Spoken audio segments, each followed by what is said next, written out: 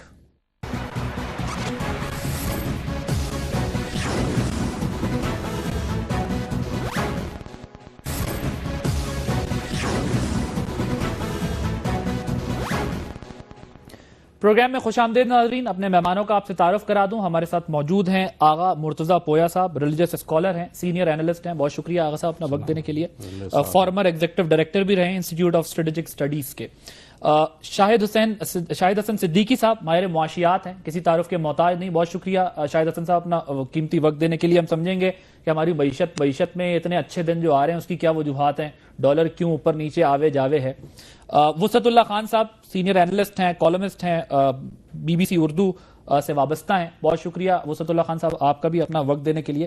وسعت اللہ صاحب, ایک تو آپ کا آڈیو کالم جو ہے آج کل سوشل میڈیا کی زینت بنا ہوا ہے اور بڑی بہترین عکاسی کی ہے آپ نے اس وقت جو عوام کے جذبات ہیں ان کی. پہلا سوال میں آپ کی طرف ہی رکھتا ہوں, کیا قومیں ایک دوسرے کو اللہ واسطے کا 1.5-2 ارب ڈالر دے دیا کرتی ہیں, مل جاتے ہیں ویسے؟ یہاں تو آدمی کو نہیں دیتا تو قومیں کہاں سے دیں گی.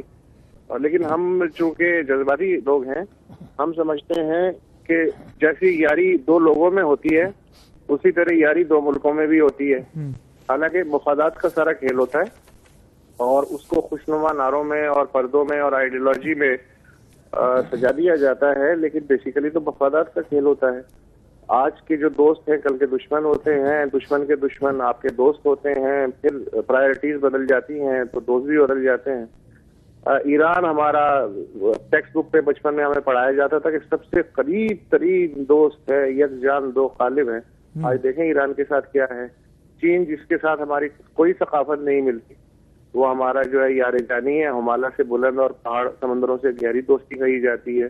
سعودی عرب کا 60 کے عشرے تک کہیں دور نام و نشان نہیں تھا, لیکن 80 میں افغان جہاد کے ساتھ ہی سعودی عرب ہمارا جو ہے سب سے قریبی دوست ہو گیا. تو اس طرح چینج ہوتا رہتا ہے, یہ اسے یاری نہیں سمجھنا چاہیے. ٹھیک ہے, تو یہ جو موجودہ رقم آئی ہے تحفے میں, یہ بھی کسی نئی یاری کا سبب بننے جا رہی ہے؟ یہ رقم تو بہت کم ہے.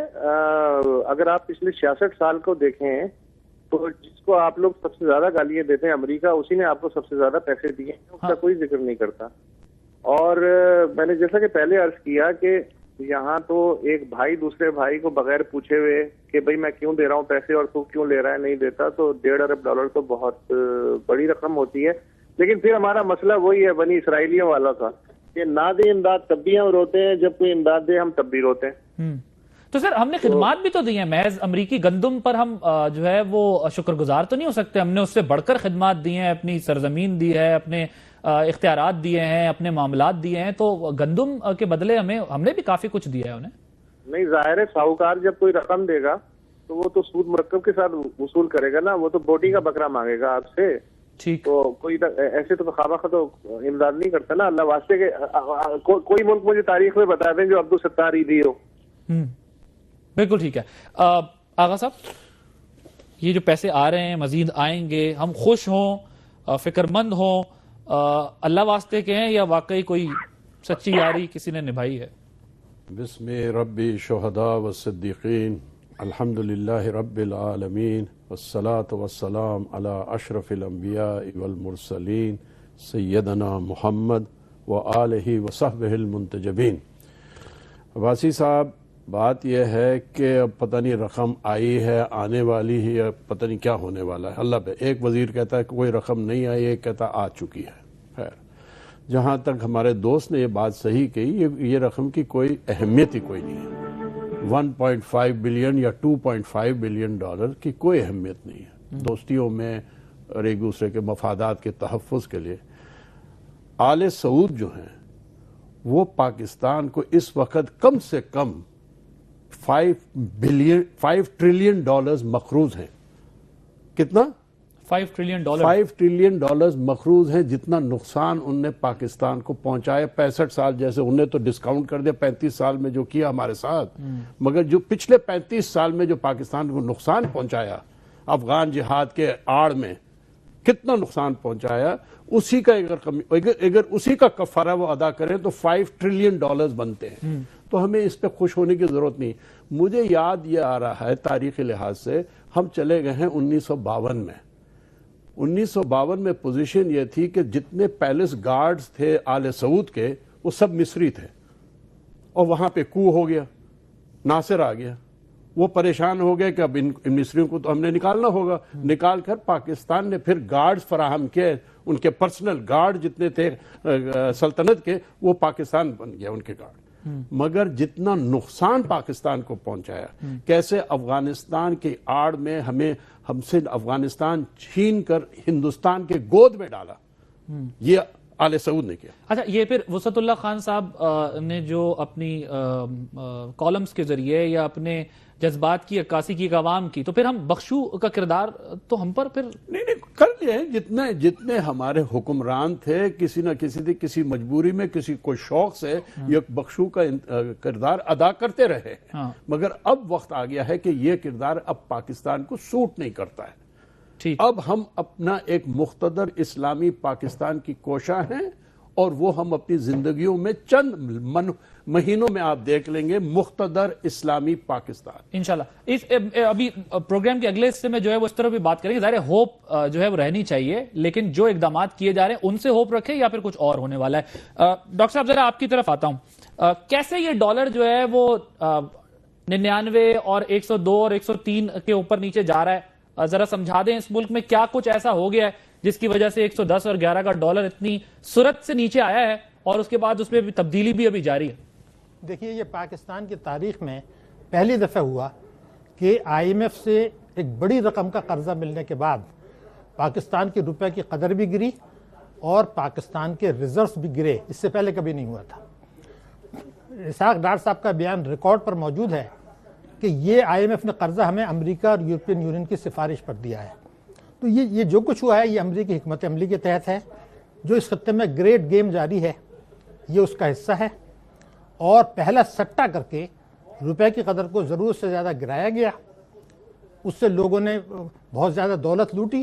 اسی طریقے سے جب 2000 میں لیا تھا جب بھی یہی سٹہ ہوا تھا IMF سے قرضہ، 2008 میں بھی یہی ہوا، پھر اب ہوا، اور سب نے اس کو لوٹا. ابھی بھی سٹہ جاری ہے؟ جی، آپ کا خیال ہے ابھی بھی سٹہ ہو رہا ہے؟ نہیں، اب ریورس سٹہ ہوا ہے. اب جو ہے نا وہ ریورس سٹہ ہوا ہے. ٹھیک. ہاں، اور یہ بتایا گیا کہ جناب یہ 3G اور 4G اسپیکٹرم ہو رہا ہے، اس سے $7 ارب آ جائیں گے. ہم OGDC بیچ دیں گے، ہم پاکستان پیٹرولیم بیچ دیں گے شیئرز غیر ملکیوں کو، اس سے ہمیں $2 ارب مل جائیں گے. تو یہ جو کھیل ہو رہا ہے، یہ جو گریٹ گیم ہے امریکہ کا، اس میں آپ یہ نہ بھولیں کہ مصر کو بھی جو ہے ابھی جب ان کی مسلم برادرہڈ کی حکومت گرانے کے بعد $8 ارب جو ہے 2 اسلامی ملکوں نے دیے تھے. اور ہم یہ بھی نہیں بھولنا چاہیے کہ نوم چومسکی یہ کہتا ہے، یہ بخشو نہیں، وہ یہ کہتا ہے کہ پاکستان کی اشرافیہ کو امریکہ نے خرید لیا ہے. جب ہم 9/11 میں جاتا ہوں تو اس وقت سے اب تک 104 قطع کلامی ہوتی ہے. جی میں ڈاکٹر صاحب ذرا قطع کلامی ہوتی ہے، لیکن اگر آپ اس کو دیکھیں تو اس اشرافیہ کے نتیجے کی پالیسیز کے نتیجے میں ہی ملک کا وقار بنتا ہے. اگر وہ وقار جو ہے وہ اسی طرح سے اگر ہم نے برقرار رکھنا ہے ادھر ادھر سے مانگ کے، تو پھر تو بخشو ہی ہوئے نا. پھر چاہے اشرافیہ کرے میں دوسری بات کر رہا ہوں. بخشو ہوتے تو مجھے پریشانی نہیں ہوتی. مجھے پریشانی یہ ہے کہ ڈالر کے لیے، اقتدار میں آنے کے لیے، اقتدار میں برقرار رکھنے کے لیے، لوٹ مار کے پیسے کو کمفرٹ زون میں رکھنے کے لیے ہم استعماری طاقتوں کے احکامات پاکستان کی سلامتی کو خطرے میں ڈال کے، پاکستان کی معیشت کو دست نگر بنا کر، پاکستان کی معیشت کو کمزور کر کے یہ جو ہم کھیل کر رہے ہیں، اس سے پاکستان کی سلامتی کو خطرات ہیں. معیشت جو ہے بہت چھوٹی چیز ہے. $104 ارب آفیشیل فیگر ہے. 9/11 کے بعد پاکستان کی معیشت کو نقصان پہنچا. امریکہ نے ہمیں کتنا دے دیا؟ تو سوال صرف یہ پیدا ہوتا ہے کہ یہ جو کھیل ہو رہا ہے یہ تو گریٹ گیم کا حصہ ہے. اور مجھے یاد ہے ہنری کسنگر نے 9/11 کے بعد کہا تھا کہ یہ اصل جنگ جو ہے دہشت گردی کی وہ اس وقت شروع ہوگی جبکہ افغانستان میں امریکہ کی فوجی کارروائیاں ختم ہو رہی ہوں گی اور اس کا فوکس جو ہے وہ افغانستان سے باہر ہوگا. یہ وہ وقت آ چکا ہے. مصر میں ہم نے دیکھا، عراق کا جو آپ کو یاد ہے ریکارڈ کا حصہ ہے کہ یہ کہا گیا تھا عراق پر حملے کرنے کا فیصلہ 9/11 سے بہت پہلے ہوا تھا. یہ آفیشیل ڈاکومنٹ ہے. یہ جو ہے امریکی سینٹ میں یہ ڈاکومنٹ دیا گیا تھا کہ یہ فیصلہ 9/11 سے پہلے ہوا تھا، اور یہ جملے تھے we must find an excuse to attack and occupy Iraq, وہ ہو گیا۔ اب دیکھتے بعد آپ نے مصر میں دیکھ لیا کہ $8 ارب دلوائے گئے، اور اس کے بعد وہاں پر جو ہے وہ جنرل کو اقتدار میں لایا جا رہا ہے جو کہ حسنی مبارک کا تھا، جو امریکہ کا آدمی تھا، اور وہی چیز جو ہے آپ نے لیبیا میں دیکھ لیا۔ اب جو خطے میں جو کچھ ہو رہا ہے اس کا فوکس پاکستان بھی ہے، اور اس وقت جو ہے نا پیسہ ملنے سے تو کیا معاشی اعتبار سے ذرا ہمیں سمجھائیں، کیا ہم اس کا عملاً حصہ بن چکے ہیں، بننے جا رہے ہیں یا بن سکتے ہیں؟ نہیں، دیکھیے بات یہ تھی کہ فری لنچز کہیں نہیں ہوتے۔ میں یہ نہیں کہنا چاہتا کہ جو چیز ابھی ریکارڈ پر نہیں ہے، ہمیں یہ پتا ہے کہ کوئی کسی کو فری لنچز نہیں دیا کرتا۔ رسول اللہ صاحب نے جو بات کی ہے وہ بڑی خوبصورتی سے بات کی ہے، ٹھیک ہے نا، لیکن میں جو کچھ دیکھ رہا ہوں ابھی میں وہ بات اس لیے نہیں کہنا چاہتا کہ پھر کل کو یہ ہوگا کہ جی آپ نے بہت زیادہ آگے بڑھ کے بات کر لی، مگر جو چیز بالکل واضح ہے کہ جب 2008 میں ہمیں کرائسس آیا تھا، جب ہم نے نیوکلیر بلاسٹ کیا تھا تو سعودی عرب نے تو ہمیں $50 بھی نہیں دیے تھے۔ تو 2008 میں آپ کو یاد ہوگا ہم نے یہ کہا تھا کہ جی ہم سعودی عرب بھی گئے، دوست ملکوں بھی پاس گئے، انہوں نے ایک ڈھیلا نہیں دیا اور کہا IMF کے پاس جاؤ۔ اب کی جو سازش تیار کی گئی تھی وہ یہ تھی کہ IMF نے، دیکھیے احتیاط سے سمجھنے کی ضرورت ہے، جب 2008 میں ہمیں قرضہ ملا تھا، فرینڈز آف پاکستان کا ڈرامہ جو پاکستان کی تاریخ کا ایک بڑا فراڈ تھا، دھوکہ تھا، جس میں حکومت پاکستان انوالو تھی، وہ میں نے سب تحریر کر دیا اس میں۔ اس وقت ہمیں $7.6 ارب کا قرضہ ملا، پہلی قسط دی گئی ہمیں $3 ارب کی، بہت امپورٹنٹ بات ہے یہ۔ اب کیا یہ ہوا کہ $6.3 ارب کا قرضہ ملا امریکہ کی سفارش پر، اور ہمیں جو قسط دی گئی پہلی $550 ملین، دوسری بھی دے دی گئی $550 میں ذرا I have to interrupt you here، مجھے ڈاکٹر صاحب ایک بریک لینی ہے، بریک کے بعد میں آپ کے پاس دوبارہ آؤں گا اور پھر یہ بھی جاننے کی کوشش کریں گے کہ ہم کیوں طے کر لیتے ہیں کہ ہمیں ان تحائف کی ضرورت ہے، اس کا خمیازہ ماضی میں بھی بھگتتے رہیں۔ آفٹر دس شارٹ بریک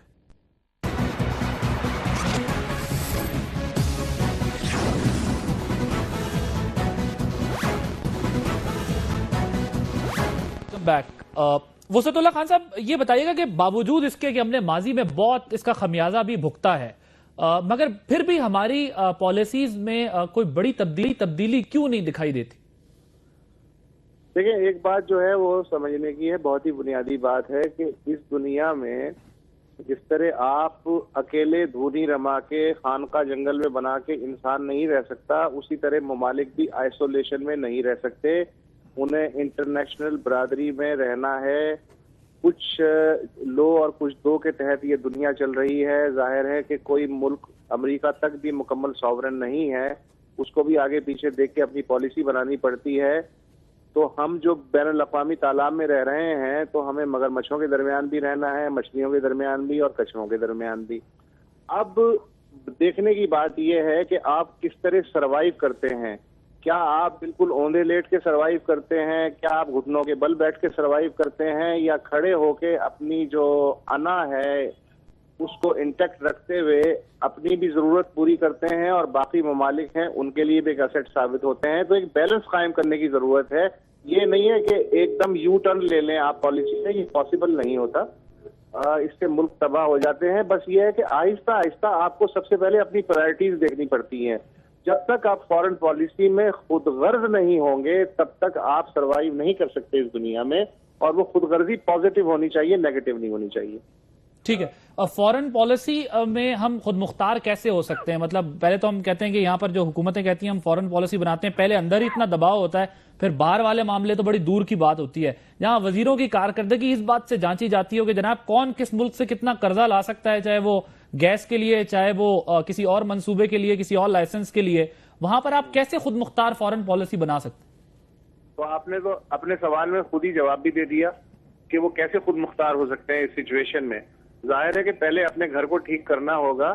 پہلے مثلا اقبال، عجیب بات ہے کہ اقبال ہمارا قومی شاعر ہے، اب اس نے پورا جو اس کا کلام ہے اس کا جوہر یہ ہے کہ خود ہی اپنے پاؤں پہ کھڑا ہونا، اپنی انا، یہ سب ہے۔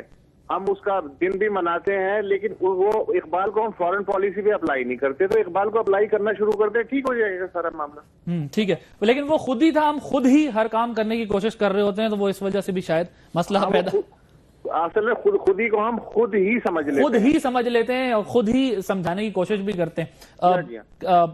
کیوں ہمارے ارباب اختیار عارضی فوائد کے لیے ایسے فیصلے کرتے ہیں جس کی کئی آگے دہائیوں تک جو ہے وہ قوم کو سزا بھگتنی پڑتی ہے؟ دیکھیں، پاکستان کے 65 سال یا مارشاء اللہ رہا ہے یا مارشاء اللہ زادے رہے ہیں، ٹھیک، یا مارشاء اللہ زادے رہے ہیں۔ بھٹو صاحب بھی ایک مارشاء اللہ زادے تھے، ٹھیک ہے، ٹھیک ہے نا، ایوب کو ڈیڈی ایوب کا ڈیڈی کرنا، سب کچھ کہنا۔ ہم 1949 میں امریکنوں نے کہا آپ چین سے تعلقات استوار نہ کریں، ہمیں نہیں پسند۔ 1949 میں پاکستان کی حیثیت کیا تھی معاشی لحاظ سے؟ غیرت کے لحاظ سے تو بہت باغیرت تھے ہم نے اسٹیبلش کیا، اور 49 کی دوستی آج تک چل رہی۔ تو یہ غیرت کی بات ہے۔ ہمارے حکمران جو ہیں انفارچونیٹلی چاہے وہ فوجی ہو یا فوجی زادے ہوں، بے غیرت حکمران رہے، بے غیرت حکمران رہے۔ تو نیچرلی تو آپ کیا کریں، ایک جعلی جمہوریت۔ اب یہاں پہ الیکشن ہم نے دیکھ لیا کیسے، اور وہ بھی ہم نے چین کے ساتھ 1962 کے بعد تعلقات بہتر کیے جب امریکہ نے منہ پھیرا ہم سے، پھر صحیح معنوں میں ذرا، اس سے پہلے تو بس امریکہ ہم نے بھی تو تھا۔ بہت خدمت کی، مگر چین والوں نے بڑا صبر کا امتحان دیا، صبر سے ہم سے تعلقات، کہتے ہیں بڑے مجبور لوگ ہیں، ٹھیک ہے جتنا ہم ہمارا ساتھ دے سکتے اتنا دیں۔ ہم نے تو 62 میں تو ہم نے انڈینز کو آرمز اینڈ ایمونیشن پاکستان کے ایسٹ پاکستان کے دریاؤں سے گزار کے پہنچاتے تھے وہاں پہ۔ چینیوں نے ایک لفظ نہیں کہا کہ نا بڑے مجبور لوگ ہیں، چلنے دو، جیسے بھی دوستی ہے۔ امریکی دباؤ کے نتیجے میں ہم تو ہمیں روکا گیا کہ آپ کشمیر میں اٹیک نہ کریں، اور ہم مان گئے، اور اس کے بعد تک آج تک کشمیر ہے۔ انڈیا جہاں بکتا ہے ہم سے سستے میں بکتا ہے۔ ہم تو اپنے آپ کو روتے رہتے ہیں، مگر انڈیا نے جب بیسز پاکستان نے 1962 میں بیسز ختم کیے، انڈیا نے بیسز دے دیا۔ وہ خیر نو کمپیریزن، جو ہمیں ان سے کوئی نہیں، ہم صرف سبق ایک دوسرے سے ہم سیکھیں۔ مگر اب جو ہے ایک مقتدر اسلامی پاکستان جو ہے میرے نظروں میں ڈاکٹر طاہر القادری انشاءاللہ ودن 6 months دکھلائیں گے۔ وہ آخری وقت میں وہ پھر واپس چلے جاتے ہیں، کوئی واپس پریشر بلڈ اپ ہونا شروع ہوتا ہے، کوئی ماحول بنتا ہے، نہیں کوئی نہیں، کہتے ہیں آج کے لیے اتنا ہی۔ لیکن ہر ایک آدمی ہمارا ملک جو ہے اتنا مایوس ہو چکا ہے، وہ کوئک ریزلٹس چاہتا ہے۔ ان کو کوئک ریزلٹس کی کوئی نہیں، وہ چاہتے تو حکومت پر قبضہ کر لے سکتے تھے، مگر انہوں نے کہا نہیں۔ ویسے آغا صاحب جان کی امان پاؤں اور تھوڑی جسارت کروں، وہ تو جب وہ وہاں پر دھرنا ہوا تو انہوں نے تو یہ بھی کہہ دیا تھا یہ یزید اور ایبسولوٹلی، ہاں ٹھیک ہے، لیکن اس کے بعد انہی سے امام حسین کے یزید کے ساتھ مذاکرات تو نہیں ہوئے تھے؟ نہیں کوئی مذاکرات نہیں ہوئے تھے، کوئی مذاکرات نہیں ہوتے۔ ان نے اپنے ٹائم ٹیبل، دیکھیں ایک ٹائم ٹیبل ہوتا ہے جو حاکم ہوتا ہے اس کے ذہن میں، ایک عوام چاہتے ہیں، چاہت تھی کہ بھائی ٹیک اوور آپ کر لیں، انہوں نے کہا نہیں ہمیں جلدی نہیں، ہم لوگوں کے دل جیتنا چاہتے ہیں۔ دل جب جیتیں گے ہمیں کوئی دھرنے کی ضرورت بھی نہیں پڑے گی۔ اب آپ دیکھیں گے۔ اچھا یہ آغا صاحب میں انتہائی ادب کے ساتھ تھوڑا سا اختلاف اس لیے کرنا چاہتا ہوں کیونکہ میں اپنی سمجھ کے لیے، اپنی دانش کے لیے، کیا ہمارے ملک کے مقدر یہی رہ گیا ہے کہ کینیڈین نیشنل، برٹش نیشنل، امریکہ میں جن کی پراپرٹیز ہوں، سعودیہ میں جن کے بزنس ہوں، اور لنڈن میں جن کی پراپرٹیز ہوں، وہی اس ملک کا مقدر بدلیں گے؟ ملک کے اندر کوئی موجود نہیں؟ نہیں ملک کے اندر ہی ہے، وہ کہاں جاتے ہیں؟ ان کے سارا کچھ ان کا اسی ملک میں ہے۔ یہ کسی اگر شہریت اگر کسی ان کے لیے ان کے دوسرے پروگراموں کے لیے اگر مفید رہتا ہے تو کیا نقصان ہے؟ یہاں پہ جو شہریت رکھتے ہیں وہ کتنے خیانت کرتے ہیں پاکستان کے مفاد کے ساتھ، ان کو دیکھیں، وہ اسی ملک میں رہتے ہیں۔ ٹھیک ہے، شاہد صاحب ذرا یہ بتائیے گا، یہ جو ڈالر ہے مزید کتنا عرصہ جو ہے یہ 98-99 پر ہی رہے گا، یا پھر یہ سب کچھ عارضی ہے اور تھوڑے عرصے کے بعد یہ پھر بڑھ جائے گا، کم ہوگا؟ یہ بڑا پبلک انٹرسٹ ہے اس کے اندر، لوگ جاننا چاہتے ہیں، کیونکہ بہت سارے لوگوں کا یہ خیال ہے کہ اس کے اوپر نیچے جانے سے چند لوگوں کو فائدہ پہنچ رہا ہے، کیونکہ اگر پیٹرول سستا ہوگا، بجلی سستی ہوگی، دوسری چیزیں سستی ہوں گی تو عملاً اس کا فائدہ کہلائے گا، لیکن اگر یہ فوائد نہ ملے تو یہ چند دنوں کا ہیر پھیر جو ہے کچھ لوگوں کی جیب بھاری کرے گا۔ دیکھیے میں یہ بات آپ سے عرض کرنا چاہ رہا ہوں کہ اس سوال کا جواب کوئی بھی نہیں دے سکتا۔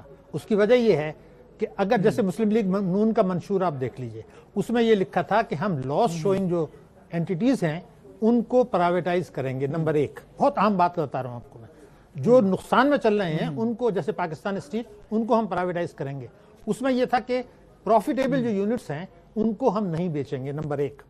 دوسرا اس میں یہ تھا کہ ہم ہر قسم کی آمدنی پر ٹیکس لگائیں گے اور جو طاقتور طبقے ہیں ان سے ہم نمٹ لیں گے۔ اب انہوں نے کیا کیا کہ لاس شوئنگ کو پرائیویٹائز کرنے کے بجائے جو آپ کا او جی ڈی سی ہے اور جو پاکستان پیٹرولیم ہے جو کہ 209 ارب